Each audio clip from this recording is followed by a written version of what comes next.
یہ آپ اندازہ لگا لیں جو برف پڑی ہے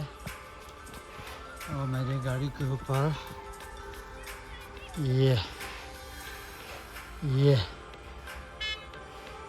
دیکھیں پورا ایک ہاتھ برف پڑی ہے.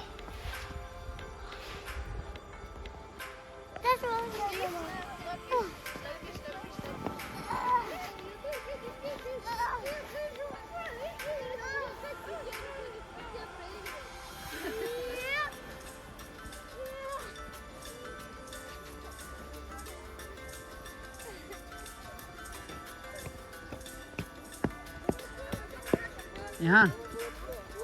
now take your sledging board. Take your sledging board and slide. Slowly, don't run.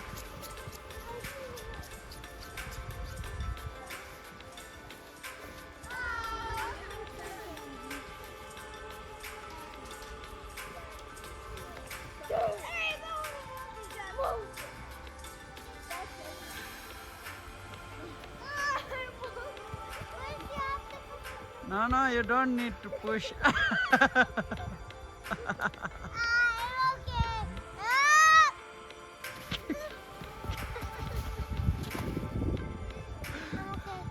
Are you okay?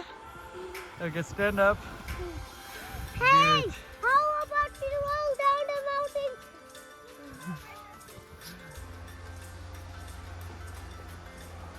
جی یہ میں اور اماد آج رات کو شام کی واک یا ایوننگ واک جس کو ہم کہتے ہیں اس کو تھوڑا لیٹ نکلے ہیں، تقریباً 7 بجنے والے ہیں. تو لیکن آج جیسا کہ میں نے آپ کو دن کے کچھ کلپس دکھائے ہیں کہ برف باری بہت ہوئی تھی کل شام سے اور پھر رات بھر اور پھر آج صبح، تو ہر جگہ برف ہی برف ہے. لیکن اس برفیلے انوائرمنٹ میں ایوننگ واک کا اپنا مزہ ہے. آپ دیکھ سکتے ہیں کہ ہمارے آس پاس گاڑیوں کے اوپر ابھی بھی برف پڑی ہے، درخت برف سے ان کی شاخیں جھکی ہوئی ہیں برف کے وزن کی وجہ سے، اور آس پاس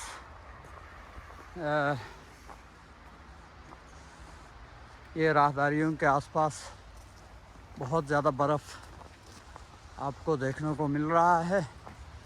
اور اس کی وجہ سے اب کیونکہ آسمان صاف ہو رہا ہے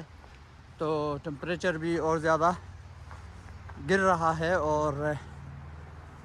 اس کے نتیجے میں سردی کی شدت میں اضافہ ہو رہا ہے، اور کاٹنے والی جو سردی ہوتی ہے وہ ہم فیل کر رہے ہیں. بہت ٹھنڈی ہوا ہمارے چہرے کو اور ہاتھوں کو مس کرتے ہوئے نکل رہی ہے. لیکن دوبارہ جیسا کہ میں نے آپ کو کہا، واک کے لیے یہ ایک بہترین ماحول ہے، اور آپ تھوڑا سا اسپیڈی واک کریں تو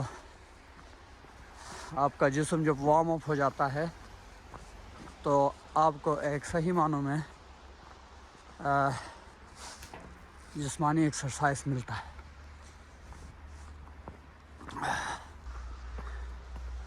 اچھا، اس سب کے باوجود جتنی سردی یہاں ہے اس کے باوجود یہاں کی اچھی بات یہ ہے کہ یہاں رہائشی علاقے جو ہیں پورے شہر، بلکہ یہاں پہ سینٹرلائزڈ گرم پانی کی سپلائی ہوتی ہے، اور یہ زمین کے نیچے سے جو پانی کی لائنیں بچھی ہوئی ہیں ان میں سینٹرلائزڈ گرم پانی گھروں میں آتا ہے. تو آپ کو گھر میں الگ سے گیزر ویزر لگانے کی کوئی ضرورت نہیں ہوتی، بلکہ آپ ڈائریکٹ اپنے نل سے گرم اور ٹھنڈا پانی دونوں بغیر فریز ہوئے آپ کے کچن میں، آپ کے واش رومز میں، آپ کے گھر میں پانی اویلیبل ہوتا ہے. اور دوسری اچھی بات یہ ہے کہ یہاں انٹرنل ہیٹنگ سسٹم کا صحیح بندوبست ہوتا ہے، گیس کے ذریعے بھی اور الیکٹریسٹی کے تھرو بھی. تو دونوں طریقوں سے آپ کا گھر جو بنے ہوئے ہوتے ہیں وہ انسولیٹڈ ہوتے ہیں، ان کی دیواریں، ان کا اسٹرکچر انسولیٹڈ ہوتا ہے، جس کی وجہ سے اندر جو ہیٹنگ سسٹم لگائی ہوتی ہے اس کی وجہ سے آپ کو باہر کی سردی کا اثر گھر کے اندر اتنا فیل نہیں ہوتا، بلکہ بعض اوقات آپ کو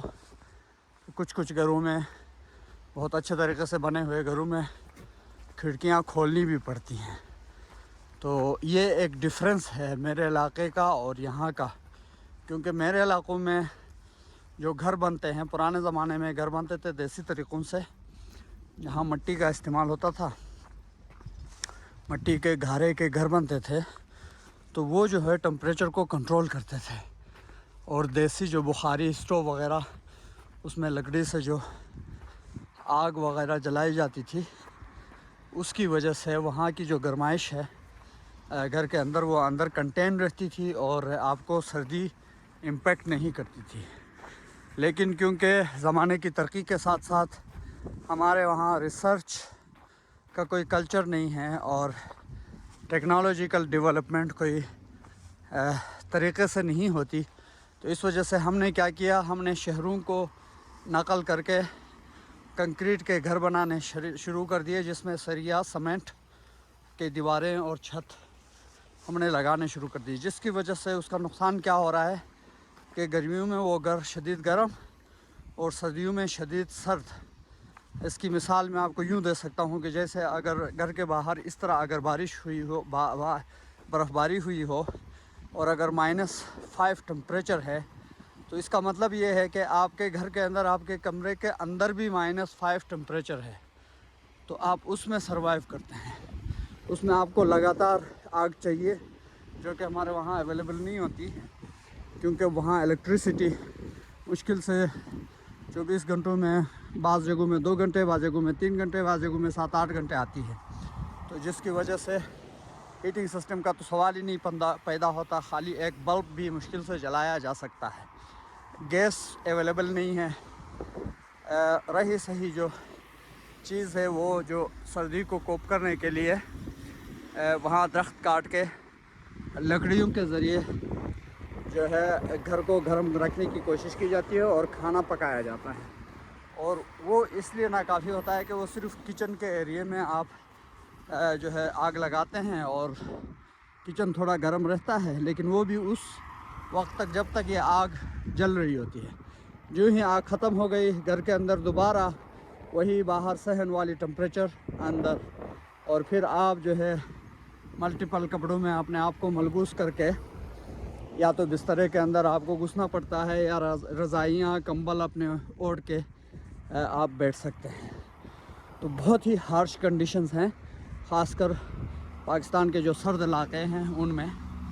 اور گلگت بلتستان اور ناردرن پاکستان کے بیشتر علاقوں میں۔ تو ہمارے ارباب اختیار کو جو ماڈرن ڈیولپمنٹس ہیں، ایسے جگہوں جہاں پہ مغرب میں یا جہاں برف باری زیادہ ہوتی ہے، ان علاقوں میں جا کے، یا وہاں سے آج کل تو انٹرنیٹ کا دور ہے، وہاں سے کچھ پریکٹسز، ٹیسٹڈ پریکٹسز کو اٹھا کے وہ ایز اٹ از ہمارے علاقوں میں امپلیمنٹ کر سکتے ہیں۔ کچھ اور نہیں، الیکٹریسٹی اگر نہیں لا سکتے، گیس اگر نہیں لا سکتے، تو کم از کم یہ کر سکتے ہیں کہ جو ہے جو گھر بن رہے ہیں ان کو انسولیٹ کرنے کا کوئی طریقہ نکال رہے ہیں، سستا طریقہ۔ انسولیٹ کرنے کے طریقے ابھی موجود تو ہیں، لیکن وہ اتنے مہنگے ہیں کہ وہ ہر آدمی افورڈ نہیں کر سکتا، بلکہ بڑے لوگ بھی افورڈ نہیں کر سکتے ہیں۔ تو اس کا کوئی الٹرنیٹ سلوشن، یا تو لوکل لوگوں کو یہ عقل آنی چاہیے کہ وہ اپنے جو ٹریڈیشنل جو گھر بنانے کے جو طریقے تھے ان کو تھوڑا موڈیفائی کر کے سیمنٹ کے جگہ میں گارا ہی یوز کرے،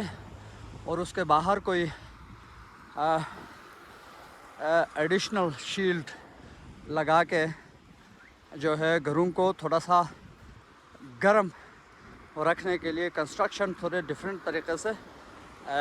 کرنی چاہیے۔ تو اس وقت جو ہے ہم اپنے واک پہ ہے، اور اس وقت موبائل ہاتھ میں رکھنے کی وجہ سے دستانے میں نے نہیں پہنے ہیں، تو میرے ہاتھ جل رہے ہیں سردی کی وجہ سے، اس وجہ سے میں یہاں پہ اس